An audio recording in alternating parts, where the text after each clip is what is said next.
सबसे पहले India TV अपने दर्शकों को अब ग्राउंड की रिपोर्ट भी दिखा रहा है कि जब बिल्डिंग टूट गई, जब धराशायी हो गई, मलबे में तब्दील हो गई, उस वक्त के हालात कैसे हैं। और जैसा कि पवन आप कह रहे हैं कि बिल्डिंग जरूर हमें ऐसी खड़ी हुई नजर आ रही हैं, जो एटीएस और एमराल्ड कोर्ट हैं पूरी तरीके से सुरक्षित नजर आ रही हैं, लेकिन ये एक्सपर्ट्स के चेक द्वारा ही कंफर्म किया जाएगा कि क्या कोई नुकसान पहुंचा है या नुकसान नहीं पहुंचा है। और इन तमाम क्रॉस चेक के बाद ही जो यहाँ के रहने वाले लोग हैं वो अपने अपने घरों में वापस आ सकेंगे।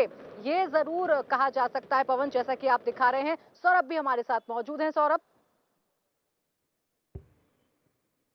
जमीन पर ग्राउंड रिपोर्ट सबसे पहले इंडिया टीवी ने दिखाई हमारे दर्शकों को। और यहाँ हमारे स्काई कैम से इस दोनों इमारतों के ध्वस्त होने की अलग अलग कैमरों से, अलग अलग एंगल्स से तस्वीरें भी इंडिया टीवी पर ही भारत के दर्शकों ने, देश दुनिया के दर्शकों ने देखी हैं। और पवन ने अब आपको ग्राउंड पर जाकर के दिखाया कि वहाँ पर जो मलबा गिरा है उसके क्या हालात हैं।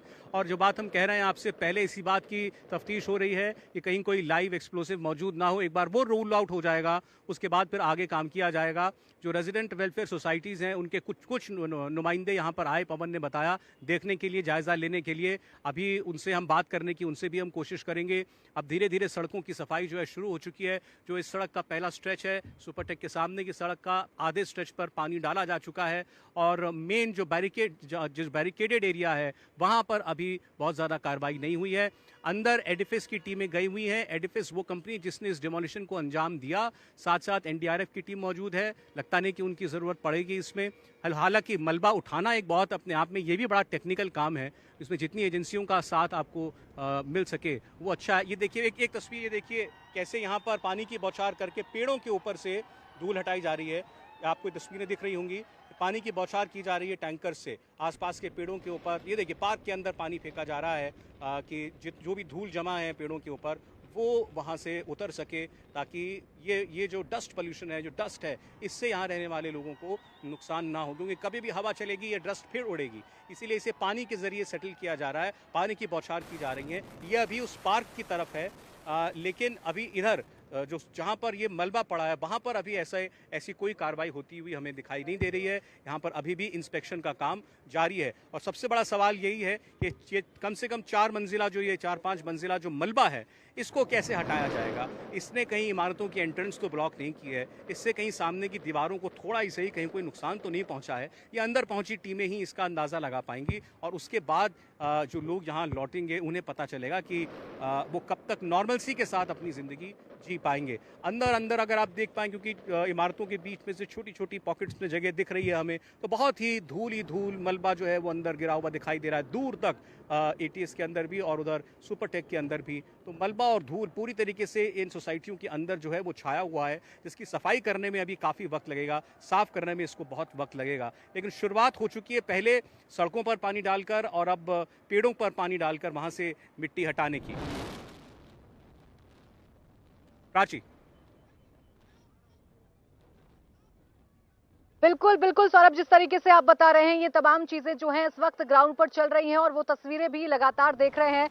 जो फायर ब्रिगेड की गाड़ियां खड़ी हुई थी उनका इस्तेमाल यहां पर नहीं हो पाया, चूंकि जो अंदाजा लगाया जा रहा था उसी अंदाजे के मुताबिक ये डेमोलिशन हुआ है। इसी वजह से वो जो फायर वेंस थी वो यहां से जा चुकी हैं, यहां से वो निकल चुकी हैं। पहले उनका जमावड़ा हम देख रहे थे, हालांकि ट्रैक्टर्स और डंपर्स हम अभी भी देख रहे हैं, क्योंकि ये मलबा उठाने में काम आएंगे। हालांकि मलबा उठाने का काम अभी सेकेंडरी है, पहले ये जांच लेना बहुत जरूरी है कि ये जो मलबा है इसके अंदर ऐसा तो नहीं कि कोई लाइव विस्फोटक अभी मौजूद है जो किसी वजह से विस्फोट नहीं हो पाया है। इन तमाम चीजों को चेक किया जाएगा और ये चेकिंग एक्सपर्ट्स द्वारा की जा रही है। तस्वीरें जो हैं वो फिलहाल हम देख रहे हैं, वो ये देख रहे हैं कि जो गगनचुंबी इमारत हमें एटीएस सोसाइटी और एमराल्ड कोर्ट के बीच में नजर आ रही थी अब से 1 घंटा पहले, आधे घंटे पहले, वो इमारत अब पूरी तरीके से जमींदोज हो चुकी है। मलबा ही मलबा नजर आ रहा है। हालांकि चुनौती यही है अभी प्रशासन के सामने कि पहले दोनों बिल्डिंग्स का, दोनों सोसाइटीज का सिक्योरिटी चेक हो, ये चेक हो कि वो मजबूत है या नहीं, कोई नुकसान पहुंचा है या नहीं पहुंचा है इस डेमोलिशन के बाद। उसके बाद फिर एक एक करके जो रेजिडेंट्स हैं उनका वापस आना, अपने घरों में आना, उससे पहले जो धूल जमा हो गई है, जाहिर सी बात है कि जब धूल का गुब्बार उठा था तो जो कैंपस है एमराल्ड कोर्ट का और एटीएस विलेज का, उस कैंपस में ज़रूर धूल है और डस्ट है जिसे क्लियर करना बहुत ज़रूरी है। उसके बाद ही जो रेजिडेंट्स हैं वो आ सकेंगे। और देखिए, इसी धूल की आशंका थी और इसी वजह से जो यहाँ के रहने वाले लोग थे उन्होंने ना सिर्फ अपनी बालकनीज को पूरी तरीके से कवर किया था, जो डोर्स थे उनको सील किया था टेपिंग के जरिए, बल्कि जो गार्डन एरिया हैं उनकी अपनी अपनी सोसाइटीज़ के, उन्हें भी कवर कर दिया था, क्योंकि पूरी यही आशंकाएं थी उस वक्त पर। और वो आशंकाएं आज हमने सच होती हुई देख भी ली कि डस्ट का पूरा गुब्बार था और इसी वजह से ब्लैक कलर की बड़ी बड़ी प्लास्टिक्स गार्डन्स में बिछाई गई थी। हम जब उनसे बात कर रहे थे तो उनका यही कहना था कि हमें अपनी जो ग्रीन पार्ट है अपनी सोसाइटी का वो बचाना है अपने फ्लैट्स के साथ साथ। अब जब वो वापस आएंगे तो जाहिर सी बात है कि वो सब हटाया जाएगा और देखा जाएगा कि कितना नुकसान पहुंचा है, कितनी डस्ट पहुंची है, कितना कुछ हुआ है, ये तमाम चीजें होंगी। लेकिन उससे पहले जरूरी ये है कि एमराल्ड कोर्ट और एटीएस विलेज सोसाइटी का जो चेक है वो हो जाए, क्रॉस चेक हो जाए, ये देख लिया जाए कितना नुकसान पहुंचा और कितना नुकसान नहीं पहुंचा। फिलहाल जो कपड़े लगाए गए थे वो जरूर हम फटे हुए देख रहे हैं, क्योंकि इतनी प्रेशर के साथ ये बिल्डिंग नीचे गिरी थी। इतनी दूर पर खड़े होकर जब हम वाइब्रेशन महसूस कर पाए तो वो कपड़े जरूर फट गए हैं, मैले नजर आ रहे हैं, क्योंकि धूल वहां पर बहुत ज्यादा थी, डस्ट वहां पर बहुत ज्यादा थी। लेकिन बहुत ज्यादा जो प्लानिंग की गई थी उससे इतर मलबा गिरा है, ये कहना गलत होगा। जो प्लानिंग की गई थी उसी हिसाब से डेमोलिशन हुआ है, क्योंकि देखिए एक्सपर्ट्स लगातार कह रहे थे कि वाटरफॉल डेमोलिशन होगा, पानी का झरना जैसे गिरता है उस तरीके से गिरेगा। डेबरी के वो निशान जो ये बताता है कि अनियमितताओं के खिलाफ सत्य की जीत हुई है। यहाँ पर जो ग्राउंड का प्रीमाइसेस था वहाँ पर सुपरटेक ने बिल्डिंग तैयार की और फिर इसी को लेकर कोर्ट में गए और सुप्रीम कोर्ट ऑफ इंडिया ने कहा कि इस बिल्डिंग को पूरी तरह से गिरा दिया जाए और फिर उसके बाद पूरी कवायद शुरू हुई।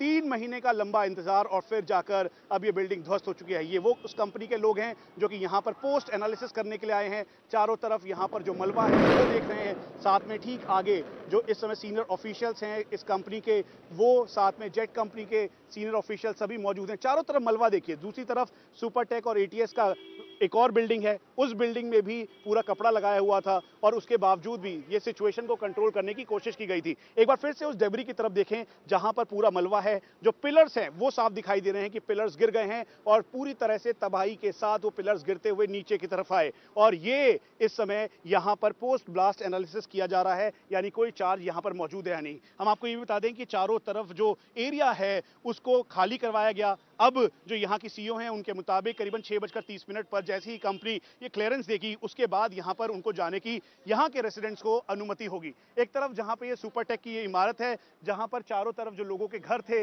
वो इस समय पूरी तरीके से सुरक्षित हैं, कोई भी तबाह यानी कोलेटरल डैमेज की कोई भी यहाँ पे आशंका नहीं हुई है। तो वहीं दूसरी तरफ यहाँ पर जो इस समय जो वाटर कैनन का इस्तेमाल किया जा रहा है, क्योंकि जैसे ही 2:30 पर ब्लास्ट हुआ उसके बाद सबसे ज्यादा असर इस बात का था कि पॉल्यूशन बहुत ज्यादा होगा, चारों तरफ यहाँ पर धुआं ही धुआं था। उसको कंट्रोल करने के लिए यहाँ पर इस समय वाटर कैनन और साथ में जो गाड़ियां हैं, पानी है, वो छिड़काव किया जा रहा है, क्योंकि ये पूरा एरिया रेसिडेंशियल एरिया है। इस एरिया में पूरी तरीके से कंट्रोल करने की कोशिश की। यहाँ के डिस्ट्रिक्ट एडमिनिस्ट्रेशन के मुताबिक सिचुएशन इस समय पूरी तरीके से नियंत्रित है और कहीं से भी ऐसी कोई गुंजाइश नहीं है कि किसी को नुकसान हुआ हो। यानी ये एक नोटबुक ब्लास्टिंग थी और ये अनियमितताओं के खिलाफ सत्य की जीत थी। कैमरा पर्सन राजा के साथ Manish Prasad, India TV, Noida. India TV हर वक्त हर जगह डाउनलोड करने के लिए सर्च करें India TV news Google Play Store या ऐप स्टोर पर।